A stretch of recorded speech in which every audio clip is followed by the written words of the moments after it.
Bonjour à toutes et à tous et bienvenue chez Parkage pour une présentation des nouveaux produits Vanguard qui sortent cette semaine, à savoir les nouveaux Trial Decks qui vont vous permettre de découvrir le jeu, Chronojet pour Gear Chronicle, Asha pour Neo Nectar et Altemile pour Royal Paladin.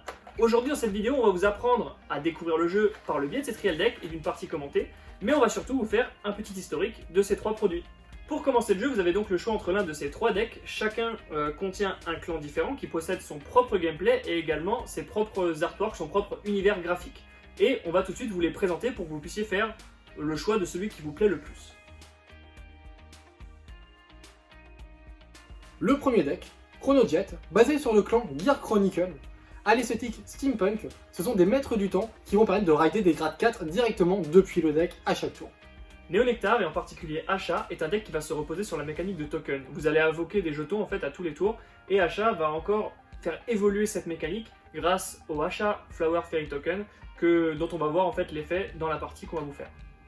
Le dernier trail deck, Altemile, basé sur le clan Royal Paladin. Des chevaliers qui appellent leurs alliés depuis le deck et qui obtiennent beaucoup plus de puissance lorsqu'ils sont dos au mur. Regardez-moi ces abdos. Cardfight Vanguard est un jeu de cartes stratégiques qui se joue en 1 contre 1. Pour démarrer une partie, il vous faut un deck de 50 cartes, ni plus ni moins, ainsi qu'un extra deck dont on détaillera l'utilité tout à l'heure. Au début de la partie, chaque joueur doit aller chercher dans son deck une carte de grade 0 qu'il va placer dans son cercle de Vanguard. Cette carte constitue votre First Vanguard, le premier Vanguard avec lequel vous allez débuter la partie. Puis, chaque joueur va piocher 5 cartes et peut, une fois seulement dans la partie, effectuer un mulligan, c'est-à-dire remettre les cartes qu'il ne veut pas sous son deck, puis en repiocher des nouvelles. À Cardfight Vanguard, les créatures posées sur le terrain s'appellent des unités, et l'unité qui se situe au centre du terrain est votre Vanguard, l'avatar qui vous représente dans l'univers du jeu. Au début, votre Vanguard est faible, car il est de grade 0. Le but du jeu va être de le faire évoluer et de recruter des alliés pour aller attaquer le Vanguard adverse. Pour faire évoluer votre Vanguard, vous possédez une capacité qui s'appelle le Ride. A chaque tour, vous pouvez augmenter le grade de votre Vanguard de 1 en plaçant par-dessus une carte de votre main ayant un grade de 1 supérieur à celui de votre Vanguard actuel. Ça paraît pas très clair, mais avec un exemple, vous allez voir que c'est très simple. Par exemple, ici, Spring Heralding Maiden Ozu est une carte de grade 0. Au début de votre tour, vous pouvez donc en rider une autre depuis votre main en posant un grade 1 par-dessus. Plus votre Vanguard va évoluer au cours de la partie, plus sa puissance va augmenter et plus il va également pouvoir recruter d'alliés pour remplir le terrain et l'aider dans sa quête. La seconde capacité que vous possédez est le Call. Durant votre main phase ou phase principale, vous allez pouvoir appeler des unités depuis votre main dans les cercles adjacents à celui du Vanguard pour lui prêter main forte. Ces précieux soldats constituent l'armée du Vanguard et sont appelés les Rearguard. Ils sont placés en cercle de Rearguard noté R sur le tapis de jeu. Les Rearguard ne peuvent rejoindre votre armée que si leur grade est inférieur ou égal au grade de votre Vanguard. Vous l'aurez donc compris, plus la partie va avancer, plus le grade de votre Vanguard va augmenter, et plus les alliés qui vont le rejoindre vont faire grossir ses rangs. Vous savez maintenant comment appeler des unités sur le terrain, mais cela ne suffit pas. Il faut maintenant savoir se battre. Et ensuite, je vais rentrer en battle phase. Ok.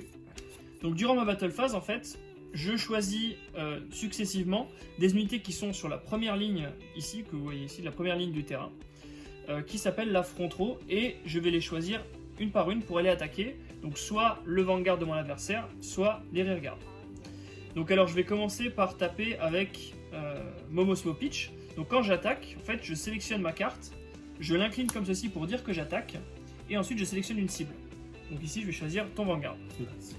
À partir de là, moi je peux choisir de défendre ou non l'attaque grâce à ma main. Les deux cartes ont 8000 si je ne me trompe pas, c'est aussi à 8000. Ouais, moi j'ai 8000 et Felax c'est à 8000. Et dans ce cas-là, c'est la carte qui attaque qui prend l'avantage, donc 8000 contre 8000. Comme c'est moi qui me fais attaquer, si je défends pas, je me prends un dommage. Voilà. Les dommages, dès qu'on en a 6, on perd la partie. Ouais. Et on prend des dommages que quand notre Vanguard se fait attaquer, pas sur les Rearguard. C'est ça. En fait, les Rearguard, en fait, si tu veux, si vous voulez, le Vanguard, ça va être vraiment le leader de votre armée qu'il va falloir construire tour par tour. Donc vous allez monter de grade avec votre Vanguard, et plus votre Vanguard va prendre du galon, plus vous allez pouvoir invoquer de rires qui vont pouvoir l'accompagner dans sa croisade.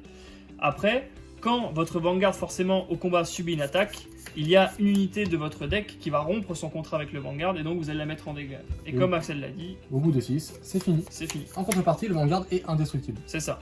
Donc en fait, le Vanguard va prendre des dommages. Par contre, quand on va taper en fait son armée, ceux qui vont l'accompagner, on va simplement les détruire et les envoyer dans ce qu'on appelle cette zone ici, la drop zone. Sans mettre de dommages au Vanguard. C'est ça. Donc sur son attaque à 8000, je vais choisir de ne pas défendre. Yes. Donc je prends un dommage. Le dommage, c'est la carte du dessus du deck. Quand il y a un critical, et là c'est le cas, on met juste un dommage. Alors juste pour expliciter, comme Axel a parlé de critical, en fait, ici chaque carte, je sais pas si vous le voyez bien, a un nombre de critical, donc c'est le nombre de dégâts en fait tout simplement qu'elle met au Vanguard quand l'attaque touche. Donc ici, toutes les cartes que vous voyez sur le terrain ont un critical de 1, du coup tu prends un dommage. Donc mon dommage est ce gradin. Alors rien de spécial, il va dans ma zone de dommage. Et donc là je suis toujours à 8000. Voilà. Du coup je passe, mon attaque est terminée puisque j'ai plus rien à faire, elle a été couronnée de succès. Je passe à une autre attaque avec Diane. Donc j'attaque avec mon Vanguard, ton Vanguard.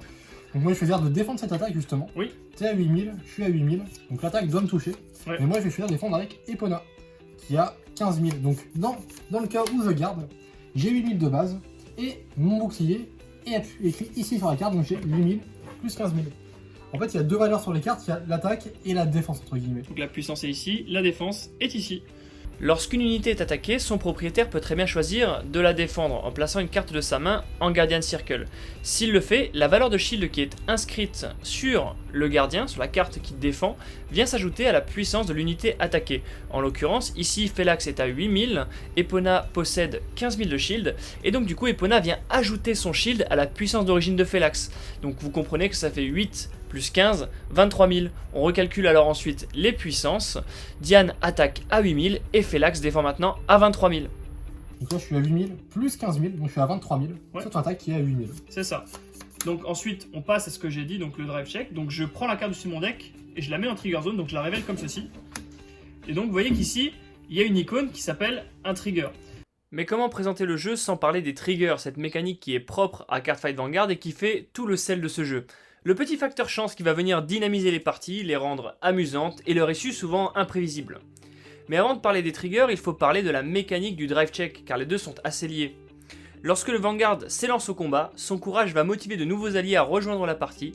Ainsi, lorsque votre Vanguard attaque, vous pouvez révéler la carte du dessus de votre deck.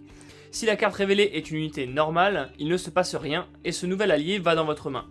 Mais s'il s'agit d'une carte avec une icône trigger, reconnaissable grâce à son symbole dans le coin supérieur droit de la carte, vous allez pouvoir déclencher des effets qui vont venir bouleverser la partie et donner de la puissance à vos unités. Il existe 4 types de triggers. Le critical qui augmente de 1 les dégâts que peut infliger une unité au Vanguard adverse, le draw qui vous permet de piocher une carte supplémentaire. Draw trigger.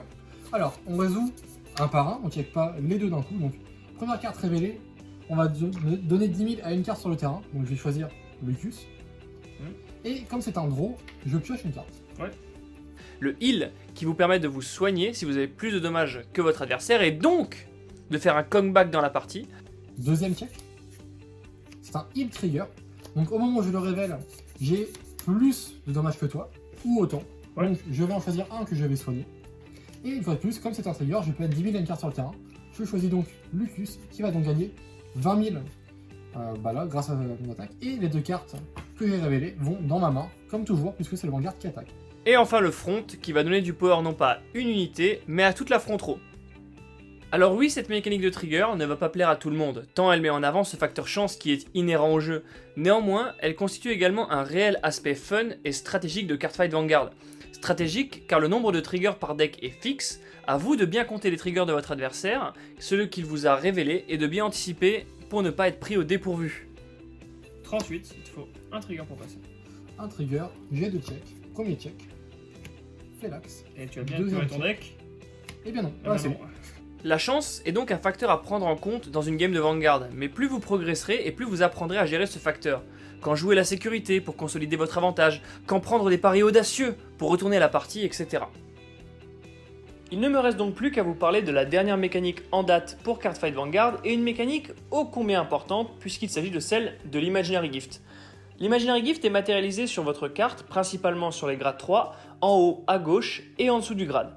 Comment cela fonctionne? C'est très simple. Quand vous placez une carte qui a un Imaginary Gift en symbole de Vanguard, vous débloquez un marqueur qui correspond au type de gift indiqué sur la carte. Si vous jouez un deck Force, quand vous raidez une carte, vous allez débloquer un marqueur Force. Le gift que vous allez jouer va donner le tempo de votre gameplay puisqu'il existe 3 familles de gifts. Tout d'abord l'Imaginary Gift Axel, dans lequel on retrouve les decks plutôt agressifs et plutôt rapides. Ensuite, au contraire, on a l'Imaginary Gift Protect, dans lequel on va retrouver des decks plutôt défensifs. Et enfin, l'Imaginary Gift Force, qui va lui faire la balance entre les deux précédents, entre l'agressif et le défensif. Les deux decks que nous jouons en vidéo sont des decks Force. Ainsi, à chaque fois qu'on va raid un grade 3 qui aura l'Imaginary Gift, on va débloquer un marqueur Force qui va se placer sur le terrain et donner de la puissance à l'unité qui sera positionnée dessus. Du coup, plus on va raid, plus on va débloquer le marqueur Force et plus on va avoir un buff permanent qui va nous aider au cours de la partie. Enfin, avant de conclure, il fallait quand même vous présenter un peu le gameplay de ces deux TD, donc voici un extrait qui montre le potentiel de chacun de ces decks. Pioche. Je vais moi aussi re-raid achat. Gagner un second Imaginary Gift Force 1. Skill de achat.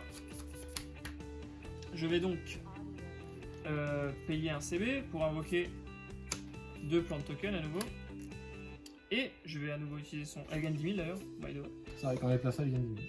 Parce qu'à la fin de tour.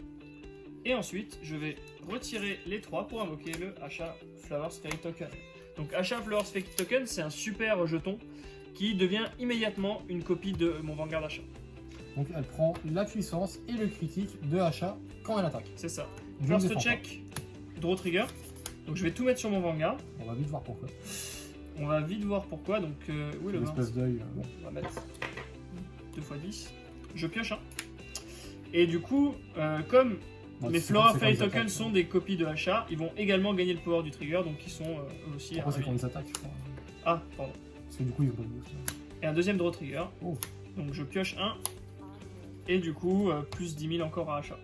Donc moi, je prends un dommage, puisque l'attaque n'avait qu'un critical. Hum. C'est un gradin, ça va juste un damage zone. Ouais.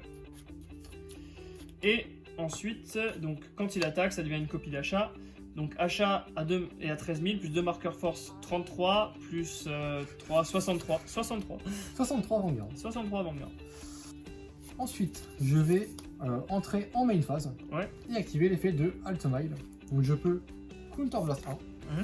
Je défausse une carte de ma main. Et je vais choisir 2 grades 2 de mon deck et les mettre dans ma main.